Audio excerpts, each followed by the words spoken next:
आए हुए रिश्तेदार, परिजन, संगठन के समस्त कार्यकर्ता, माताएं, बहनें, बेटियां, छोटे छोटे बच्चे, आप सभी को सादर जय माता दी, जय गुरु। एक अद्भुत संयोग है आज। 3 दिन तो सुने आपने गुरुवर से, अष्टमी, नवमी, विजयादशमी। अष्टमी भक्ति देती है, नवमी से ज्ञान बुद्धि मिलती है और दशमी से आत्मशक्ति मिलती है। ये गुरुदेव जी के शब्द हैं। अब आज का संयोग देखिए, कल अष्टमी निकल गई, भक्ति प्रदाता दिन। हमारे गुरुवर यज्ञ अनुष्ठान भी करते हैं, हवन करते हैं, तो भक्ति का दिन कल चला गया। आज नवमी है, इस दिन ज्ञान मिलता है। और जिस बेटी का जन्मदिन है उसका नाम है प्रज्ञा। प्रज्ञा का दूसरा अर्थ होता है बुद्धि और ज्ञान। तो बुद्धि के दिन ही उसका जन्मदिन आज मना रहे हैं हम। ये बड़े सौभाग्य की बात है, जोरदार तालियां बजा दें। और ये 4 पंक्तियां, गुरुवर के दीवाने आए हैं, गुरुवर की दीवानी आई हैं। सब हम गुरुदेव जी के दीवाने हैं, इनके चरणों में प्रेम करते हैं, माँ के चरणों में। गुरुवर के दीवाने आए हैं, गुरुवर की दीवानी आई हैं। प्रज्ञा के जन्मदिन की बेला सुहानी आई है। और नवमी तिथि कृष्ण पक्ष की गुरुवर के संग आज भवानी के घर में भवानी आई है। आयोजक भी भवानी, अब आनंद ही है। कुल मिला के हम सब लोग पुलकित हैं। पूज्य गुरुदेव भगवान की कृपा है। भैया, ये क्षण दुर्लभ होते हैं, लोग तरसते हैं। आत्मा की यात्रा अलग है, शरीर की यात्रा अलग है। और माँ की माया को जो समझ सके, शरीर नष्ट होना है, आत्मा कभी नष्ट नहीं होनी है।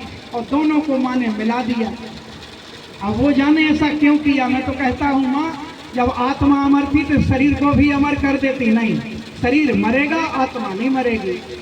अब जितने दिन चल रहा है, गुरुदेव जी कहते हैं कर लो, कर ले। और नहीं तो आत्मा चाह रही है कि यज्ञ देखना है, आत्मा चाह रही है कि अनुष्ठान करना है, अब शरीर साथ नहीं दे रहा। ये माँ की माया है। इसीलिए गुरुदेव जी कहते हैं योग ध्यान साधना के माध्यम से शरीर को भी स्वस्थ रखो। नशा मत करो, मांस मत खाओ, चरित्रहीनता कार्य मत करो, क्योंकि शरीर में ही आत्मा का वास है। और जब शरीर साथ देगा तभी तो आत्मा का कल्याण करेंगे। अभी बिटिया जब जयकारे लगा रही थी, बड़े अच्छे शब्द बोले थे, तन भी तेरा, मन भी तेरा, धन भी तेरा। लाइन हम भी पढ़ते हैं, तन मन धन सब अर्पण गुरु चरण की। कहने में सरल है, अब विचार उत्पन्न होता है, तन कैसे दे दें गुरुवर आपको। अरे हमें खेती भी करनी है, हमें बच्चे भी पालने हैं, हमें व्यापार भी करना है, रिश्तेदारी भी चलानी है।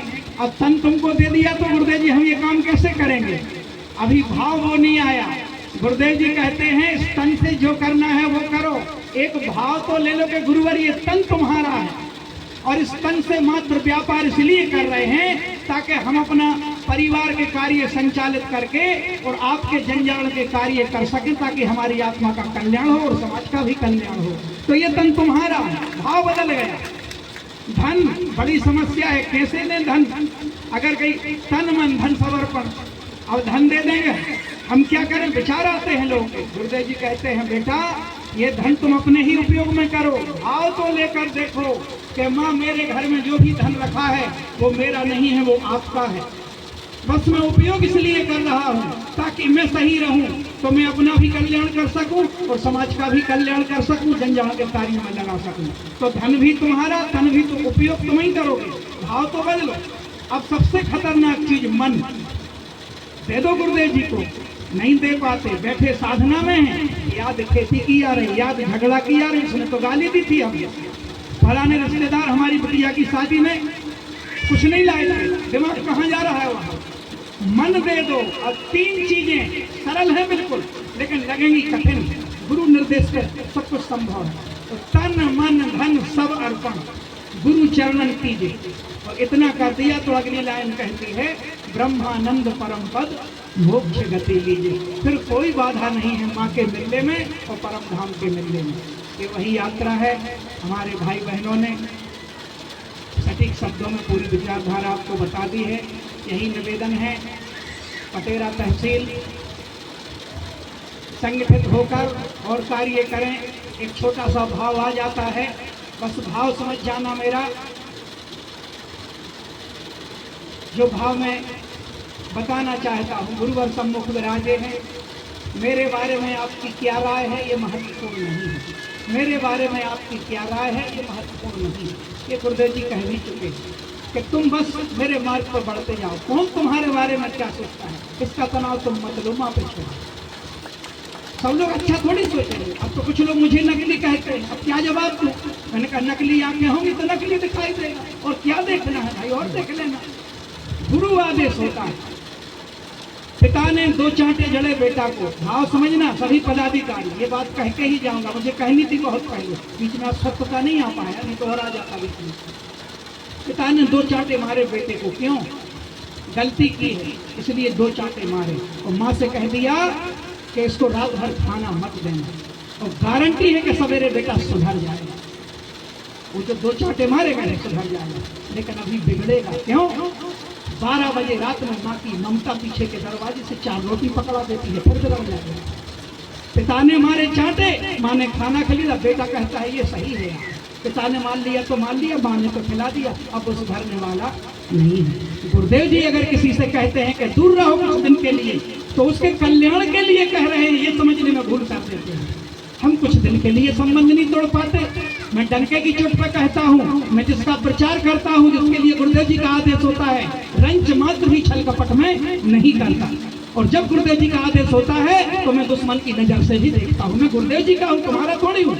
उस संबंध से गुरुदेव जी का संबंध नहीं, गुरुदेव जी के संबंध से हमें आपका संबंध मिला है। मूल तो गुरुदेव जी हैं हमारे, इनकी कृपा से ये सारे संबंध मिले हैं। क्यों बुलाते भवानी माँ साहब हमें, क्यों बुलाते पूरन भैया फोन कर करके? क्या औकात है मेरी, क्या क्वालिटी है मेरी? कोई क्वालिटी नहीं, ये गुरुदेव जी की कृपा है। तो जब गुरुदेव जी की कृपा से संबंध मिले तो हम बात गुरुदेव जी की मानेंगे। एक सज्जन तो यही के गुरुदेव जी से कह रहे हैं, दुख होता है इस बात का, गुरुदेव जी फलाने के जाने से तो हमारी पूरी शक्ति टूट गई। क्या समझा तुमने गुरुदेव जी को? शक्ति पुत्र जी महाराज से कह रहे हो, किसी एक व्यक्ति के जाने से तुम्हारी शक्ति टूट गई? अभी नहीं गुरुदेव जी को समझा तुमने। एक आदेश है, इसलिए चिंतन दे रहा हूँ। दीदी ने वो भूमिका बनाई थी कि गुरुदेव जी कहें कि अग्नि कुंड में कूद जाओ, तो पूर्ण शिष्य का यही धर्म होता है। हिरण्यकश्यप ने पर्वत से पटका था प्रहलाद को, नीचे से प्रभु फूलों की सेज बिछा कर निकले थे राम लगा, और उससे बीच में विष्णु भगवान रोक लिया। होली जो सबको जलाती है, होली का काम है सबको जलाना, उस होली में रख दिया प्रहलाद को। तो सोचो, संसार को जलाने वाली होली खुद जल गई, लेकिन प्रहलाद का बाल बांका। यही तो हमारे धर्म में होता है। ये कहने का मेरी किसी व्यक्ति से रंच मात्र भी कोई बुराई नहीं है। सबके हित ऐसे गुरुदेव जी के संकेत समझो। कोई व्यक्ति अगर उल्टे सीधे रास्ते चलता है, गुरुदेव जी उसे दंड देते हैं, तो उसमें प्रसन्न रहो कि मेरे गुरुवर ने जो किया इसे सुधारने के लिए किया है। लेकिन तुम बीच में 10-20 दिन भी संबंध नहीं तोड़ पाते, वो व्यक्ति कभी सुधरने वाला नहीं है। मेरे साथ भी ऐसा हो जाए तो वही बर्ताव करना जो आज मैं कह रहा हूँ, तभी तो मैं सुधरूंगा, तभी तो मेरी गलतियां दूर होंगी। छोटे छोटे से क्रम है। अरे अग्निकुंड, तुम छोटा सा काम नहीं कर पाए अगर गुरुदेव जी के आदेश से, तो फिर मैं कोई टीका टिप्पणी करने नहीं आया हूँ। हम सब गुरु भाई हैं। हमारे अंदर ये पद, ये मान, ये सम्मान प्रभु के दिए हैं, उन्हीं के चरणों में चढ़ाओ। सब उनने दिया है, अभी और देने वाले हैं। आने वाली पीढ़ियां गर्व करेंगी वो जो देने वाले हैं। इनको कहते हैं परम